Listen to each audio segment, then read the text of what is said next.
Hello friends, இன்றைக்கி நம்ம road side காளான் கிரேவி எப்படி பண்ணுறதுன்னு பார்க்கலாம்.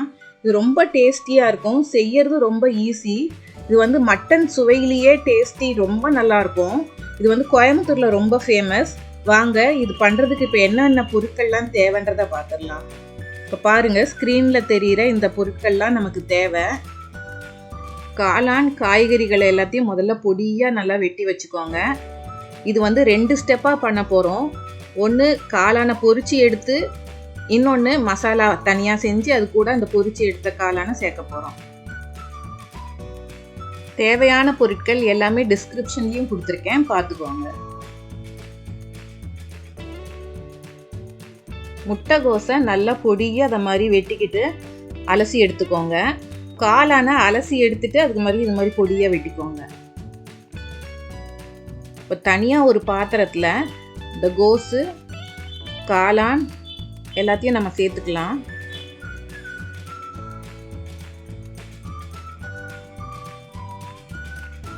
இப்போ இது கூட மைதா மாவு ஒரு 1/4 கப்பு, கார்ன்ஃப்ளவர் 2 டேபிள் ஸ்பூன்,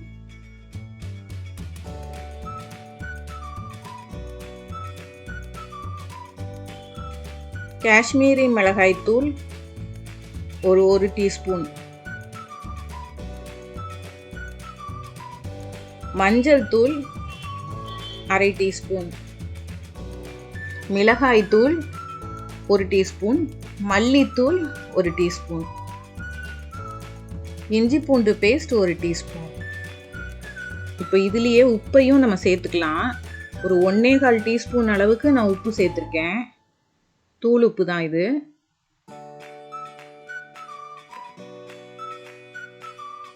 இப்போ இதை நல்லா பிசையலாம். ஏற்கனவே நம்ம முட்டைகோஸ் வந்து கழுவி எடுத்துருக்கோம், அதே மாதிரி காளானியும் நம்ம கழுவி எடுத்துருக்கோம். அதில் இருக்கிற தண்ணியே நமக்கு போதுமானதாக இருக்கும். நல்லா பிசைஞ்சு விடுங்க. அதுலேருந்து நீர் வந்து நல்லாவே நமக்கு இறுகிரும். நான் வந்து தண்ணியே யூஸ் பண்ணலை. கடைசியில் வந்து எனக்கு நல்லா பிடிக்கிற அளவுக்கே நல்லா வந்து மிக்ஸ் ஆகிடுச்சு. ஒருவேளை உங்களுக்கு பிடிக்கிற அளவுக்கு பிசைஞ்சி வரலை அப்படின்னா லேசாக தண்ணி தெளித்து பிசைஞ்சிக்கோங்க. ஒரு பக்கோடா போடுற அளவுக்கு நமக்கு இந்த கன்சிஸ்டன்சி வேணும். பாருங்கள், இப்படி பிடிச்சா அப்படி நிற்கணும். இப்போ இதெல்லாம் நம்ம ஒரு கடாயில் எண்ணெய் வச்சு அதை டீப் ஃப்ரை பண்ணி எடுத்துக்கலாம். நல்லா வெந்து ஒரு கோல்டன் ப்ரௌன் வரும், அந்த அளவுக்கு வேக வச்சு நம்ம எடுத்துக்கணும்.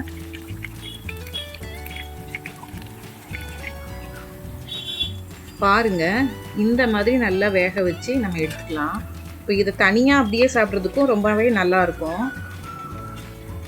இருக்கிற எல்லா மாதிரியுமே இது மாதிரி பொரித்து நம்ம ரெடி பண்ணி வச்சுக்கலாம். இப்போ இன்னொரு பேன் நம்ம அடுப்பில் வச்சுட்டு அதில் வந்து ஒரு 2 டேபிள் ஸ்பூன் எண்ணெய் ஊற்றிக்கலாம். இப்போ இதில் வெட்டி வச்சுருக்கிற வெங்காயத்தை நல்லா வதக்கிக்கலாம்.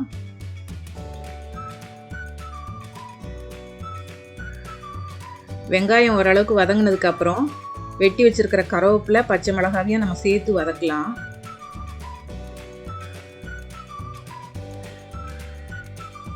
ஒரு 1 டீஸ்பூன் இஞ்சி பூண்டு பேஸ்ட் இதில் சேர்த்து நம்ம பச்சை வாடை போக நல்லா வதக்கி எடுத்துக்கலாம்.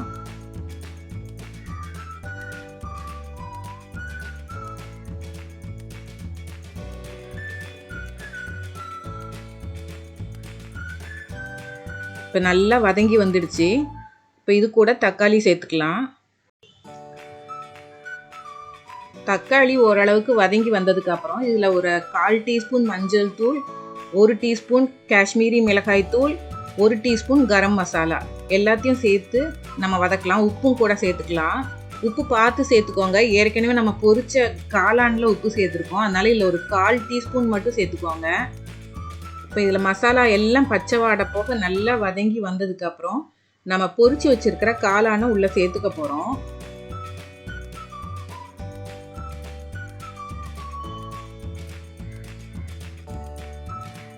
இப்போ காளானை உள்ளே சேர்த்துட்டு நல்ல ஒரு பெரட்டி எடுத்துடலாம்.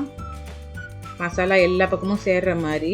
இப்போ இது கூட கார்ன்ஃப்ளவர் நமக்கு ஒரு 1 டேபிள் ஸ்பூன் கார்ன்ஃப்ளவர் வந்து தண்ணியில் கரைச்சி வச்சுக்கோங்க. பாருங்கள், இந்த மாதிரி கரைச்சி வச்சுக்கிட்டு இது ஒரு கிரேவி கன்சிஸ்டன்சி நமக்கு வேணும். அதுக்காக நம்ம காளானில் இதை சேர்த்துக்க போகிறோம். கூட தண்ணியும் நம்ம சேர்த்துக்கலாம். தண்ணி உங்களுக்கு எந்த அளவு தேவையோ கிரேவிக்கு அதை மாதிரி சேர்த்துக்கோங்க. இப்போ இதில் வந்து இந்த காளான் வந்து குண்டு குண்டாக இருக்கிறதெல்லாம் நம்ம உடச்சி விட்டுக்கலாம். 1-2 அப்படி உடச்சி விட்டுக்கோங்க, எல்லாத்தையுமே உடச்சி விடணும்னு இல்லை. இது டேஸ்ட் வந்து அப்படியே மட்டன் மாதிரியே இருக்கும், ரொம்ப டேஸ்டியாக இருக்கும். சின்ன பிள்ளைங்கள்லேருந்து பெரியவங்க வரைக்கும் விரும்பி சாப்பிடுவாங்க. இது வந்து ஒரு சைட் டிஷ்ஷாகவும் வச்சுக்கலாம், இல்லை ஒரு ஸ்நாக்ஸ் மாதிரியும் சும்மாவே சாப்பிடலாம். கடைசியாக இதில் வந்து கொத்தமல்லி தூவி இறக்கிடலாம். இப்போ அருமையான ரோட் சைட் காளான் நமக்கு ரெடி ஆயிடுச்சு. இதே மாதிரி நீங்களும் ட்ரை பண்ணி பாருங்கள், சூப்பராக இருக்கும், டேஸ்டியாக இருக்கும். இதே மாதிரி வேற ஒரு நல்ல ரெசிபியோட உங்களை அடுத்த வீடியோவில் சந்திக்கிறோம்.